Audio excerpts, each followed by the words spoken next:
Well, I'm sitting in Winnipeg, just about to leave, and this is a strange place. For some reason, the Rogers cellular network is down,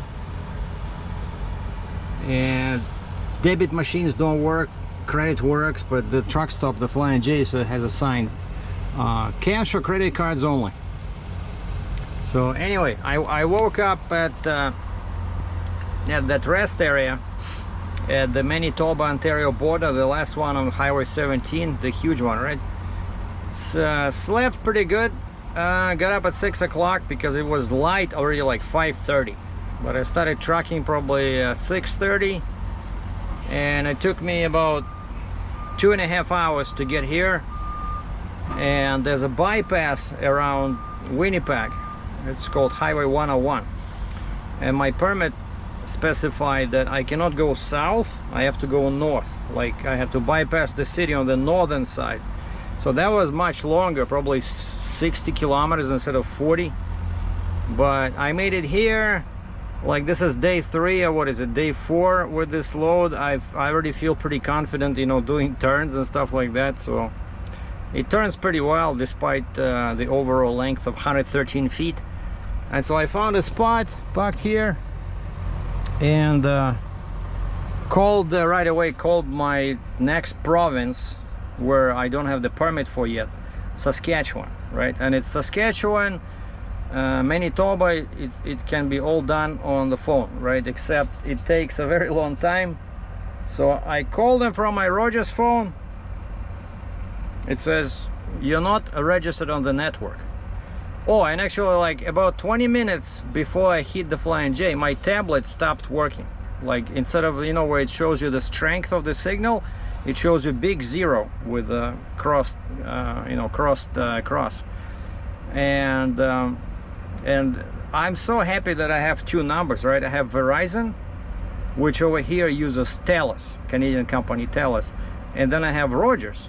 And so my primary SIM on the phone was Rogers, and then I see that it automatically switched to Verizon, which is TELUS, and for some reason TELUS has no issues. And I remember that my second tablet is from Verizon, right? So that means that it should be using TELUS as well. And so that's what I just did. I basically but the trick is, you have to, in order to change your tablet, your e-log, you have to log out on the previous tablet, which is not possible unless you have internet, right? Like the Rogers Canadian tablet would not allow me to log out because there's no network. And so the solution is to start Wi-Fi. So I started the Wi-Fi on my Bell modem. For some reason tablet could not see the network. I shut it down. I started the Wi-Fi on my phone, and it's Verizon, and Verizon of course says, you know, you're roaming, basically be careful or we'll put you in data prison. And the tablet saw my Verizon network. I entered the password. No, I mean, I didn't need to enter the password, so I just logged out of my Rogers tablet, shut it down, took my Verizon one, and logged back in, because that's what they say, you know, you cannot just change devices, you have to be logged out on one device and logged in on the other device. So finally, see, my Verizon works, it found Google, everything is cool. So that's the distance, 322 clicks, 322 kilometers to Saskatchewan border. So from Winnipeg to Saskatchewan border, that's what it is. But so I called Saskatchewan. My phone cut off after like 10 minutes while I was still on hold, because I was trying to call from the truck. So I went towards the trailer, you know, under the open skies, and the phone was working fine.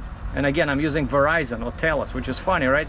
Canadian system is down, American system that works a different provider, TELUS, works. And so I call them after like 15 minutes. Some lady picked up and she said she's a trainee. And I said, do I get a discount? Like, is my permit gonna be at a discount? She said no. I said, well, one can always ask, right? And so it took her longer than usual, and she's asking me all these questions. And the trick with Saskatchewan and Manitoba, it's always a good idea to have your old permit. You know, you find your old permit and you open it on your computer. But my computer was in the truck, because you think you have all your ducks in a row, you know, like I wrote down all my numbers, spacings, width, how tall I am, and there's always a couple of questions they will ask that you don't have an answer for. Like in this case, they have something weird called box length. And there's like 3 numbers: wheelbase length, box length, and then overhang. And these 3 numbers should match.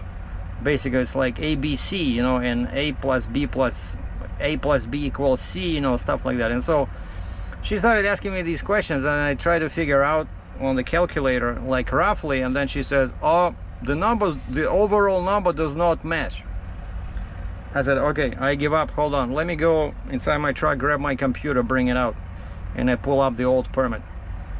And I open the permit, the old permit on the screen, and I see box and wheelbase is all there, so I gave it the new numbers. Okay, then everything works. But then they always have an issue, you know, these girls, for some reason. Usually women have an issue trying to grasp the idea of a regular trailer, but for some reason it has 185-inch neck. And I said, so she says, is this an extendable trailer? I said, no. But I said, did you catch what I said about my configuration? I said, truck, tandem Jeep, trailer, tandem booster. I said, if I had a regular neck, I cannot hook up to the Jeep. Like, do you understand how it works? And she's like, so it's not extendable, but you have a extended neck. So I think she wrote down on the application extended neck. And then another thing you have to be careful with when you're getting permits from Alberta, Saskatchewan, Manitoba, never use the word oil in the description of your item. Because, for example, this can be described as drill a rig, which is bad, because they will assume it's something to do with oil, and then they will ask you for some crazy permit number from local authorities for drilling, because they think you're drilling for oil.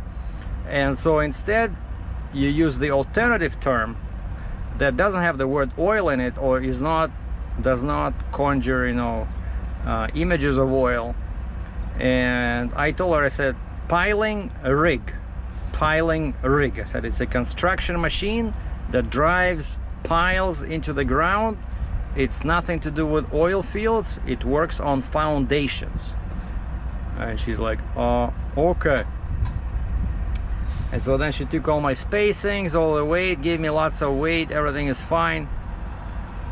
And I said, any idea how much the permit will cost? So the Ontario was $265 Canadian, Manitoba was, I think, $350 or something like that.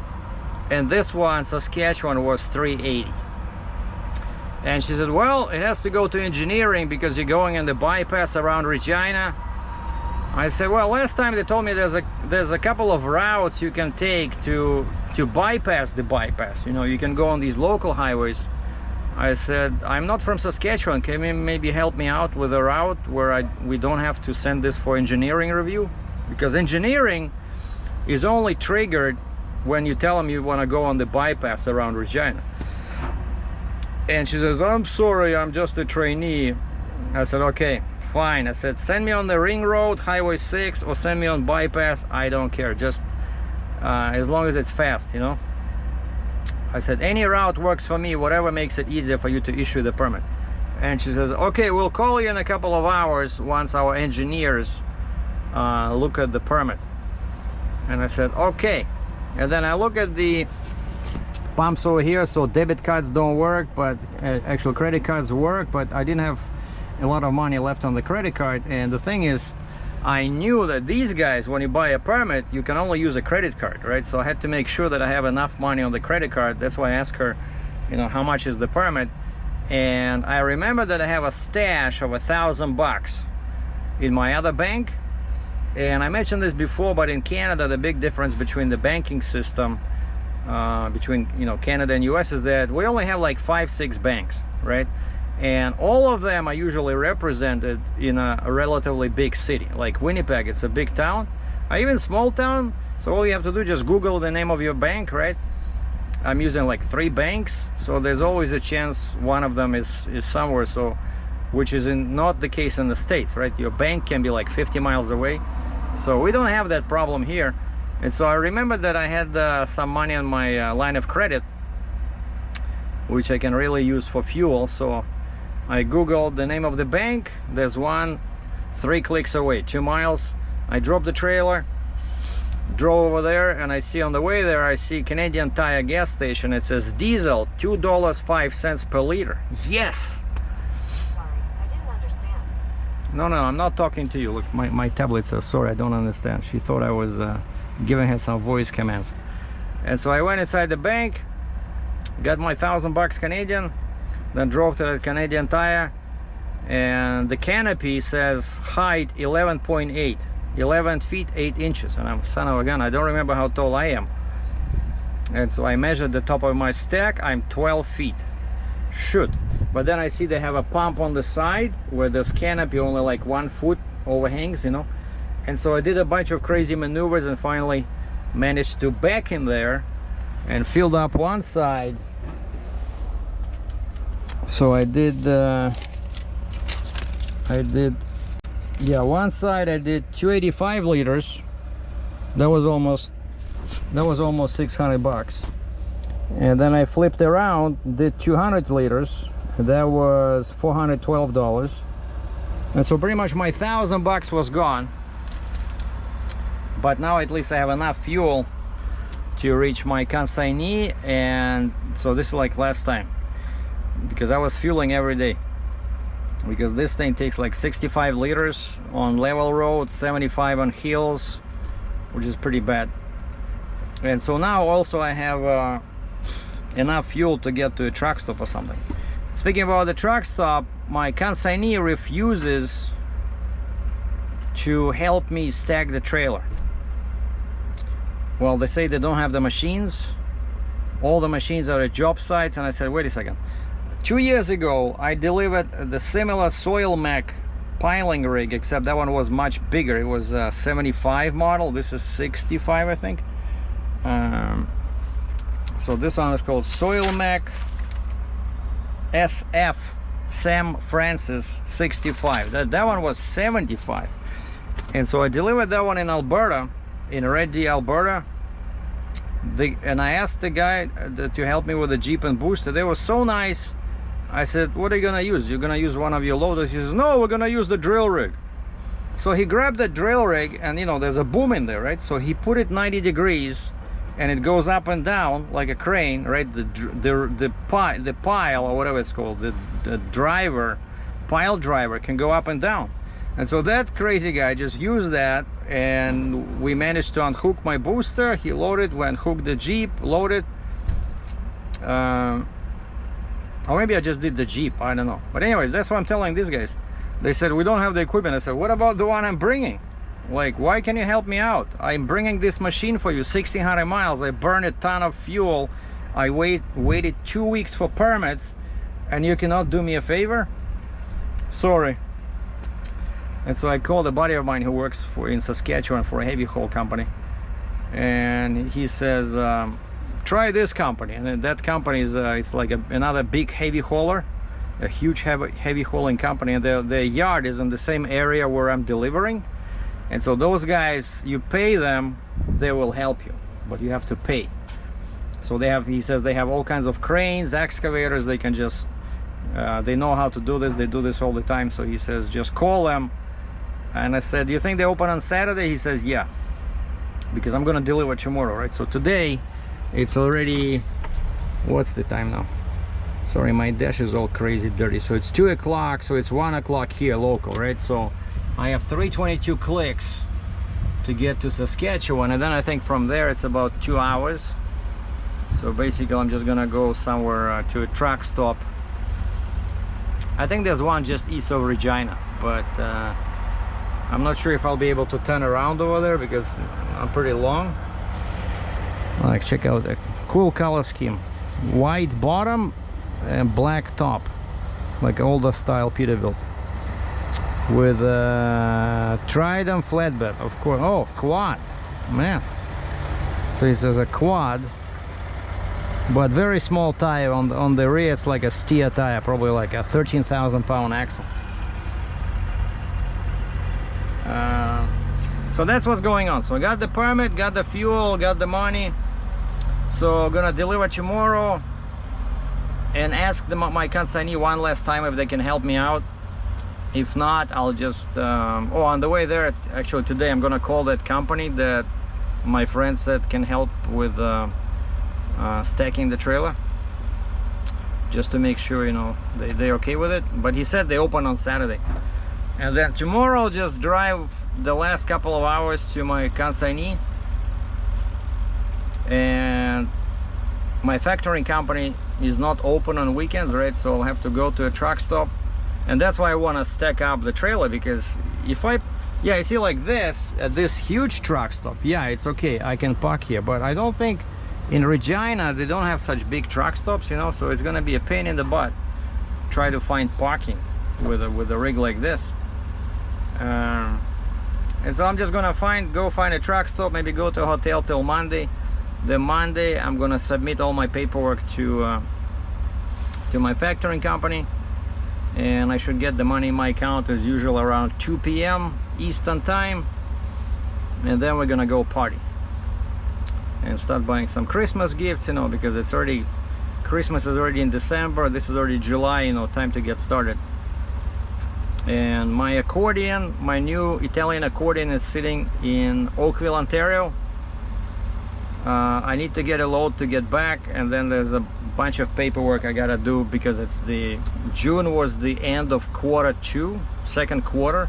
So I gotta do my IFTA fuel return, I gotta do Kentucky return. New York decided they don't want me to file every quarter. They said from now on do it every year, because I don't do that many miles in New York. But New York requires its own return, so it's New York separate, Kentucky is separate, but it's easy, just, you know, it doesn't take long.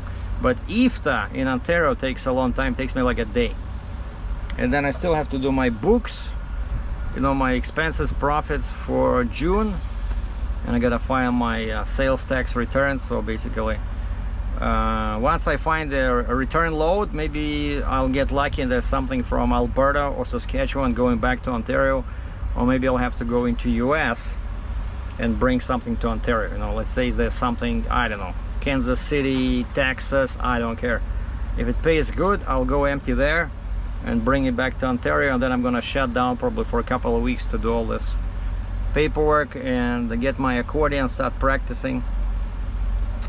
And hopefully my firearm course will happen sometimes in July. I missed this one because I was going on a trip, right? The guy had a course, but I couldn't participate. The one I already paid the money for, 200 bucks, I think. So I told him, I said, I'll be back in a couple of weeks. Let's do something in end of July. So anyway, that's what's going on. At least the weather's good. It's not too hot, not too cold, about 24, 25 degrees plus Celsius.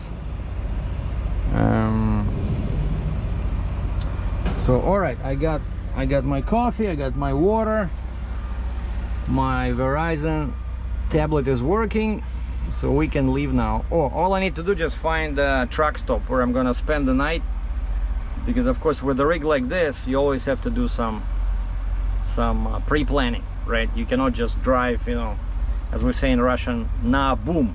You cannot ехать на boom. You cannot just drive without a plan. You have to have a plan where you're gonna stop.